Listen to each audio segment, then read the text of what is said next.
الحمد لله رب العالمين والعاقبة للمتقين ولا عدوان إلا على الظالمين وأشهد أن لا إله إلا الله وحده لا شريك له ولي الصالحين وأشهد أن محمدا عبده ورسوله وصفيه من خلقه وخليله سيد الأولين والآخرين اللهم صل عليه وعلى آله وصحبه ومن اتبعهم بإحسان إلى يوم الدين أما بعد.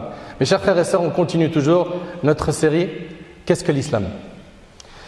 Par la grâce d'Allah Azza wa Jal, ça fait un bon moment qu'on est sur cette série ensemble et j'implore Allah Tabaraka wa Ta'ala d'en faire une série bénie, de la rendre utile pour les musulmans et les non-musulmans, car les non-musulmans n'ont pas accès à ce qui est dit sur ce mimbar, cet endroit dans la mosquée, et il est donc important que nous en tant que musulmans on leur transmet ces informations afin qu'ils connaissent l'islam par ses sources. Mes frères et sœurs, aujourd'hui le sujet de notre khutbah est l'islam et le bon comportement. Et je le sais qu'on a entendu parler du comportement plus d'une fois dans les mosquées. Mais le rappel profite aux croyants. Et on a besoin de ce rappel tout le temps. Pourquoi? Parce qu'un grand nombre de musulmans et de non-musulmans ont des manquements de temps à autre concernant quoi? Le bon comportement. Ça, on est unanime dessus. Que personne n'est parfait. D'ailleurs, dans notre religion, le prophète, alayhi salatu wassalam, il nous enseignait que tous les fils d'Adam sont des pécheurs. Et que les meilleurs d'entre eux, c'est ceux qui se repentent, ceux qui reviennent vers leur Seigneur, qui reconnaissent leur tort et qui font le nécessaire pour s'améliorer. Donc aujourd'hui, on va parler du bon comportement. Quand on parle de bon comportement, gardez bien en tête une chose. C'est que notre Seigneur, il ne nous a pas laissés comme ça, sans règles. Il nous a dicté des règles. Il les a dictées aux prophètes, qui sont les modèles de l'humanité. Les prophètes ont prêché leur peuple, ils leur ont enseigné ce qu'Allah voulait de nous. Et donc aujourd'hui on va voir cette qualité qui a été enseignée par les prophètes. Ce comportement qui fait partie de celui des vertueux, des pieux, des bonnes personnes. Cette qualité qui est le bon comportement qui te fait atteindre des hauts degrés au paradis et qui fait que tu gagnes le pardon de tes péchés et beaucoup de récompenses. Mes chers frères, mes chères sœurs, commençons par ce texte de notre prophète sallallahu alayhi wa sallam dans lequel il dit « Crains Dieu où que tu sois ». C'est-à-dire où que tu sois, crains ton Seigneur. Mets entre toi et la colère de ton Seigneur un mur. En deux mots, fais ce qui t'a été ordonné, délaisse ce qui t'a été interdit. Efface la mauvaise action en la faisant suivre d'une bonne et traite les gens de la meilleure manière. Et notre religion, c'est une religion équilibrée qui accorde le droit à chaque ayant droit. Et d'ailleurs, on en parlera, si Allah nous donne la vie, de l'islam et le juste milieu. On est équilibré, on est dans le juste milieu dans tout, dans notre croyance, dans notre pratique, dans notre comportement, dans tout. Et regardez ici dans ce texte du prophète, alayhi salatu wassalam, crains Dieu où que tu sois. Ici, on voit le droit de notre Seigneur. Ok? Puis, fais suivre la mauvaise action d'une bonne, celle-ci l'effacera. Ça, c'est le droit de ton âme. Et comporte-toi avec les gens de la meilleure des manières, ça, c'est le droit des gens. Un texte qui réunit tous les droits.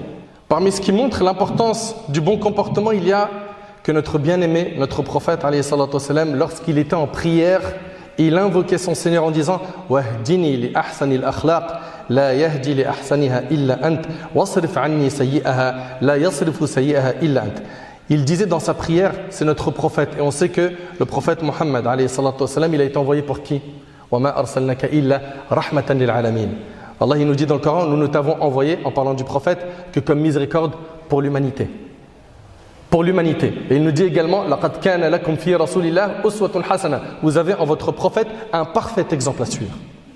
Et celui qui se penche sur la biographie du prophète Mohammed alayhi salatu wassalam, réalise à quel point c'était un homme qui sortait du lot, qui a été choisi, élu par son Seigneur, qui avait le meilleur des comportements.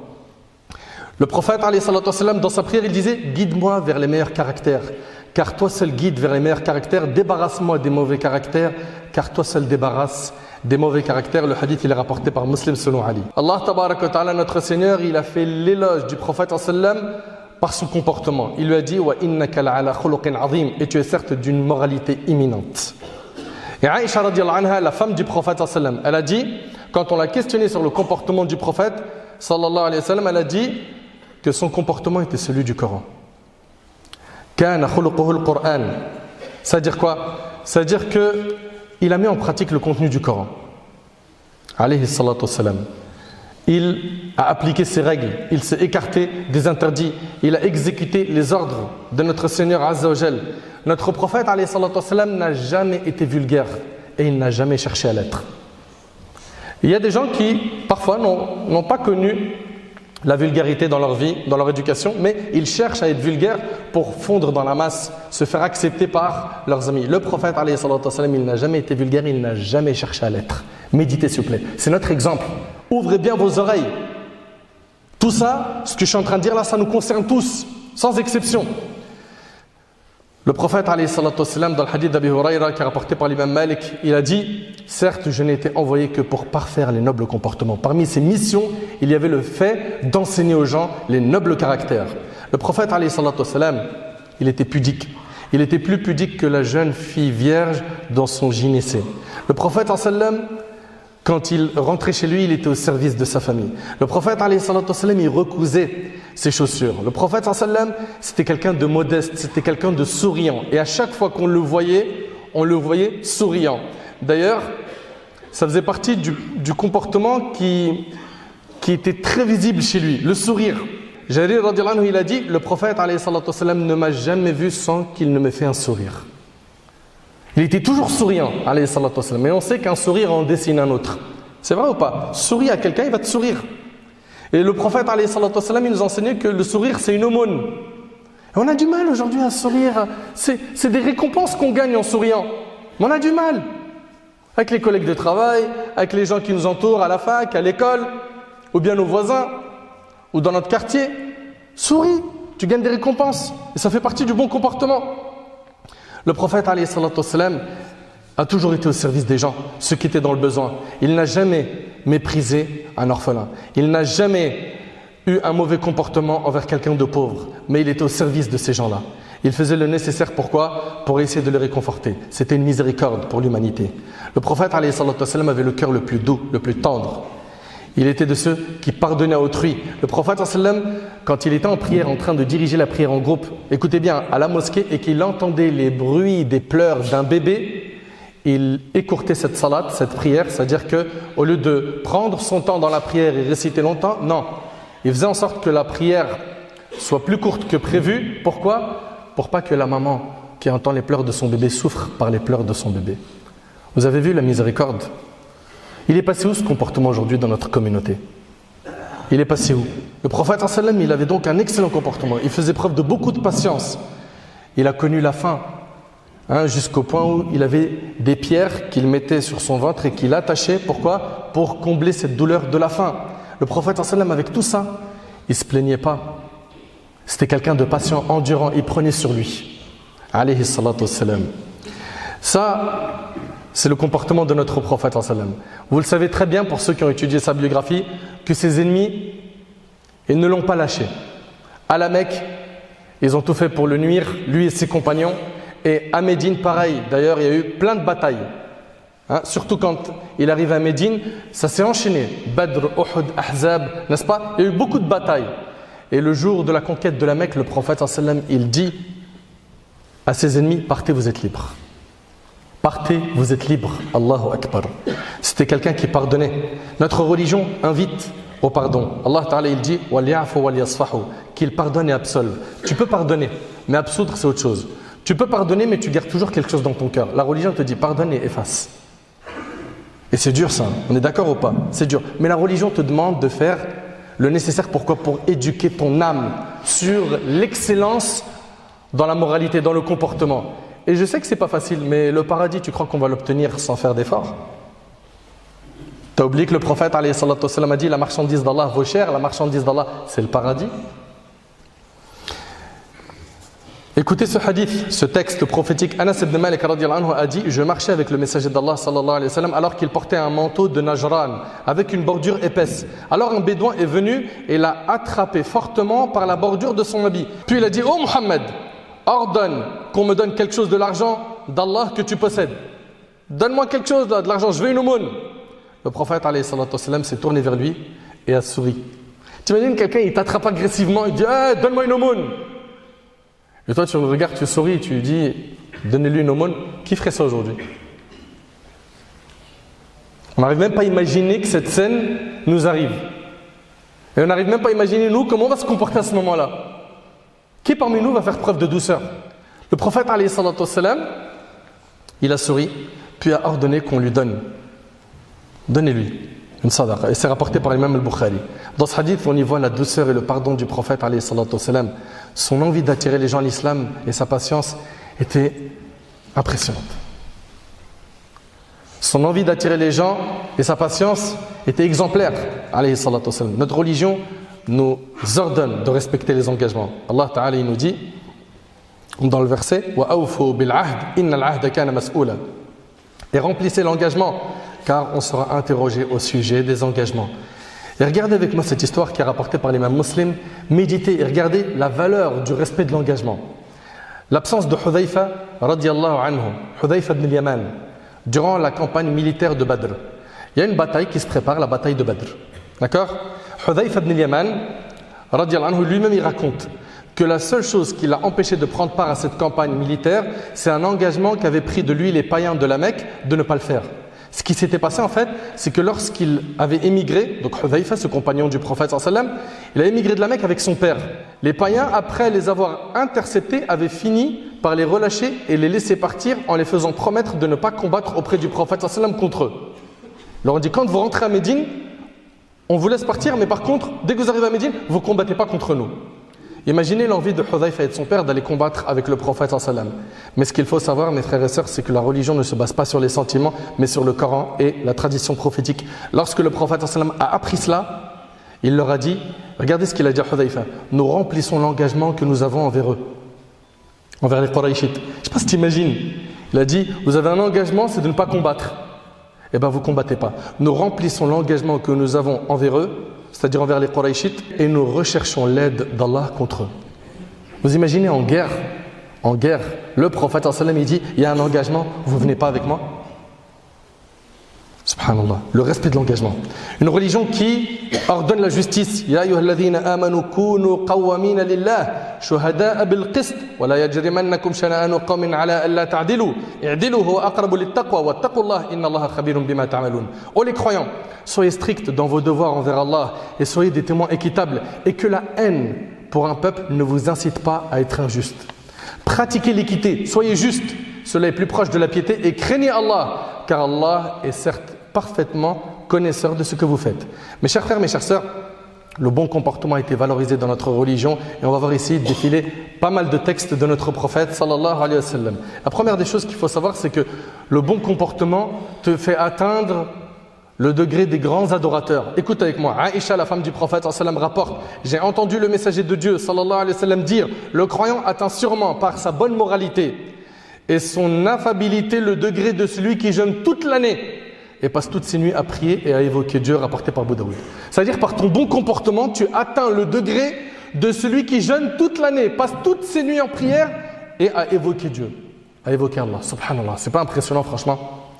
Ça c'est par quoi? Le bon comportement. Également, parmi les fruits du bon comportement, c'est que ça alourdit ta balance le jour du jugement de bonne action. Comme vous le savez, nous, en tant que musulmans, on sait qu'après la mort, il y a une résurrection, on sera ressuscité et nos actions seront pesées sur une balance. Okay? Si tu as plus de bonnes actions que de mauvaises, tu iras au paradis. Et bien regardez ce qui alourdit la balance des bonnes actions. Selon Abu Darda, le prophète a dit, rien ne pèse plus lourd dans la balance du croyant le jour de la résurrection que sa bonne moralité et son bon caractère. Et Allah déteste en effet tout grossier au parler impudique. Je ne sais pas si tu imagines, Allah il déteste la personne vulgaire. Et aujourd'hui, on a certains, pour ne pas généraliser, certains de nos frères, de nos sœurs qui sont vulgaires.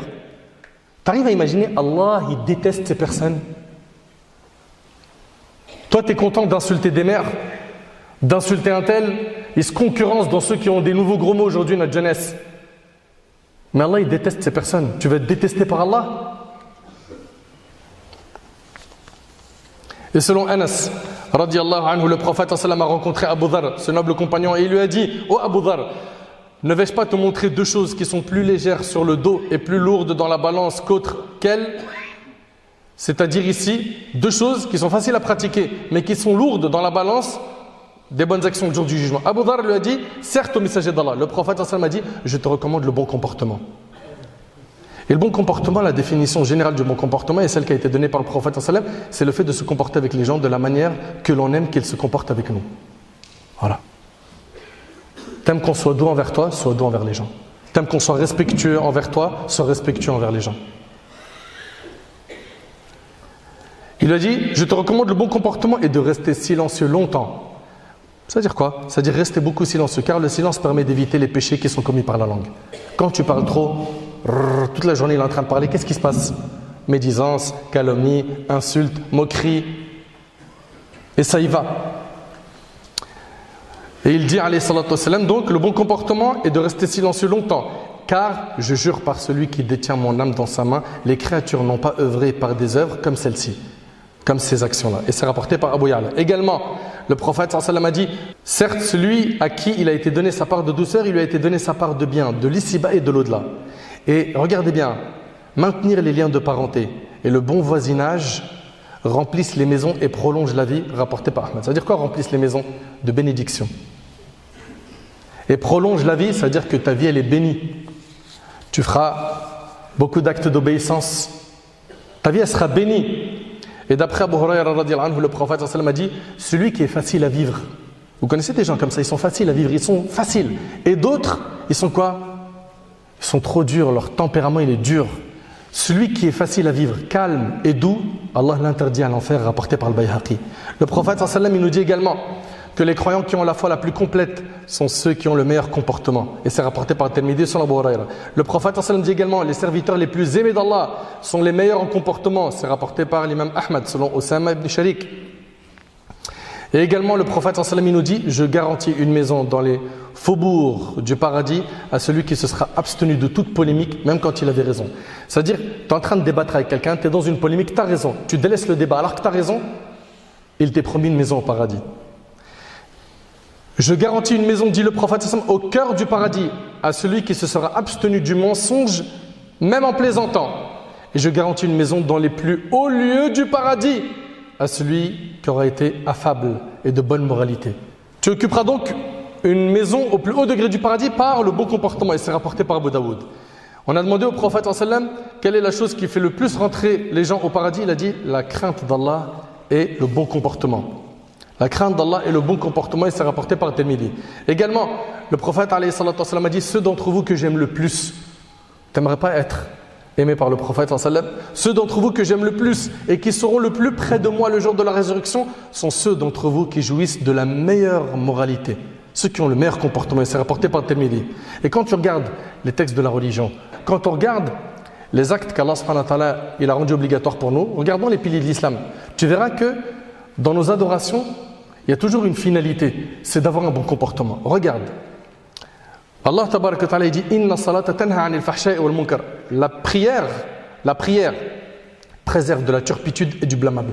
Plus tu vas prier, plus tu vas te préserver de tomber dans le mal, car la prière c'est un remède contre les péchés. Le jeûne du Ramadan, Ya ayyuhalladhina amanu kutiba alaykumus siyam kama kutiba alal ladhina min qablikum la'allakum tattaqun. Notre Seigneur il nous dit, ô les croyants, on vous a prescrit le jeûne comme on l'a prescrit à ceux d'avant vous, ainsi vous atteindrez la piété. La piété. Donc le jeûne il a pour objectif de te rendre meilleur dans le comportement. Dans le hadith rapporté par Bukhari et Muslim, le prophète sallallahu alayhi wa sallam il a dit, vous connaissez ce hadith, que le jeûneur, si quelqu'un le provoque au combat, il l'insulte, qu'est-ce qu'il dit? Il dit je jeûne. Je jeûne. Donc on voit que le jeûne éduque, la prière éduque. Le hajj, regardez le hajj, le pèlerinage. Al-hajj ashhurun ma'lumat, faman farada fihinna al-hajj fala rafatha wala fusuqa wala jidala fil hajj. Le pèlerinage a lieu dans des mois connus. Si l'on se décide de l'accomplir, alors point de rapport sexuel, point de perversité, point de dispute pendant le pèlerinage. Pour les aumônes, khudh min amwalihim sadaqatan tutahhiruhum wa tuzakkihim biha al-aya. Prélève de leurs biens une aumône par laquelle tu les purifies et les bénis. On voit donc que nos adorations invitent à quoi? We were in love that never meant to stay. Some things are real, even when they fade.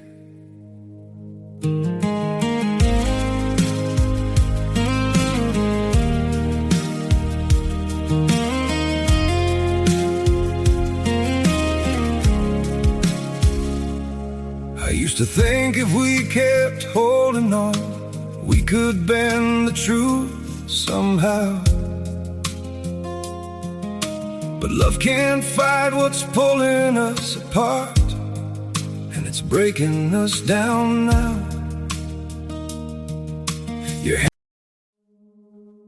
We were in love that never meant to stay. Some things are real, even when they fade.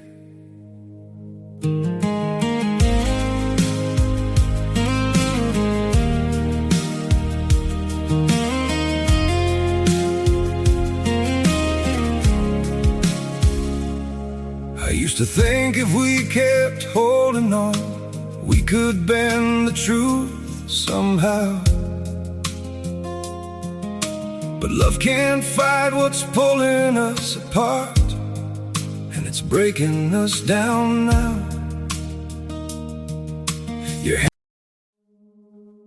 We were in love that never meant to stay. Some things are real, even when they fade.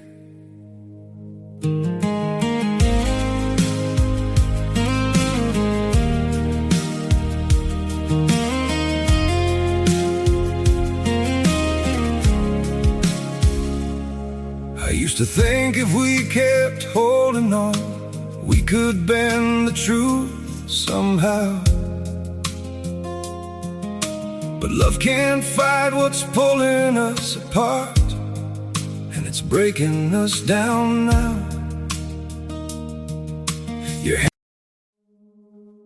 We were in love that never meant to. À bien se comporter. Ibn al-Qayyim, rahimahullah, il a dit, le comportement est la religion entière. Quiconque t'a surpassé dans le comportement, il t'a surpassé dans la religion. À nous donc de faire le nécessaire, pourquoi ? Pour corriger notre comportement. Beaucoup de personnes se trompent en croyant que la piété consiste uniquement à acquitter le droit d'Allah et qu'elle ne comprend pas le bon comportement à l'égard des gens. Suite à cette mauvaise compréhension, tu peux trouver certains musulmans multiplier les actes d'adoration, les prières de nuit, ainsi que les jeûnes surrogatoires, tout en négligeant ou en ne respectant absolument pas les droits des autres. Beaucoup de nos frères et nos sœurs minimisent l'importance du bon comportement alors que notre religion n'a cessé de recommander le bon caractère. Sortons de notre insouciance. Combattons notre âme et multiplions les efforts afin d'améliorer notre comportement envers notre Créateur, envers notre épouse, nos frères, nos sœurs, les plus âgés que nous. Dans les transports en commun, ça doit être des réflexes. Ça doit être des réflexes. Une personne âgée, elle est debout, toi tu es assis. Lève-toi, laisse ta place. Et le prophète, alayhi salatu wassalam, a dit, toute bonne action est une aumône. C'est une bonne action ou pas ce que tu viens de faire? C'est une aumône. Tu as tenu la porte à quelqu'un, c'est une bonne action ou pas? C'est une aumône. Tu as aidé un de tes voisins à porter ses courses, c'était trop lourd, c'est une bonne action ou pas? C'est des aumônes. Notre religion insiste sur le bon comportement envers les musulmans, envers les savants, envers les non-musulmans. Et nous, nos concitoyens, ils ne lisent pas tous ces textes. Ils nous lisent nous. Les non-musulmans qui nous entourent, ils ne lisent pas le Coran et la Sunna. Ils nous lisent nous. Qu'est-ce qu'on leur a montré de notre comportement? Ce qui a été dit aujourd'hui ou l'inverse? Si c'est l'inverse ou si ce n'est pas encore ça, à nous de faire le nécessaire, à nous de nous corriger pour Allah. Et ça, c'est un point super important. Quand on parle de bon comportement et de toutes ces qualités à avoir, on ne le fait pas pour plaire aux gens, on le fait pour plaire à notre Seigneur. Et on se conforme à la sunna du prophète. À chaque fois qu'il va t'arriver une situation, regarde le prophète, comment il s'est comporté. Et n'oublie pas que c'est l'excellent modèle à suivre. J'implore Allah subhanahu wa ta'ala d'améliorer notre comportement. J'implore Allah subhanahu wa ta'ala de nous pardonner nos manquements. J'implore Allah subhanahu wa ta'ala de nous faciliter de mettre en pratique ce qui a été dit aujourd'hui.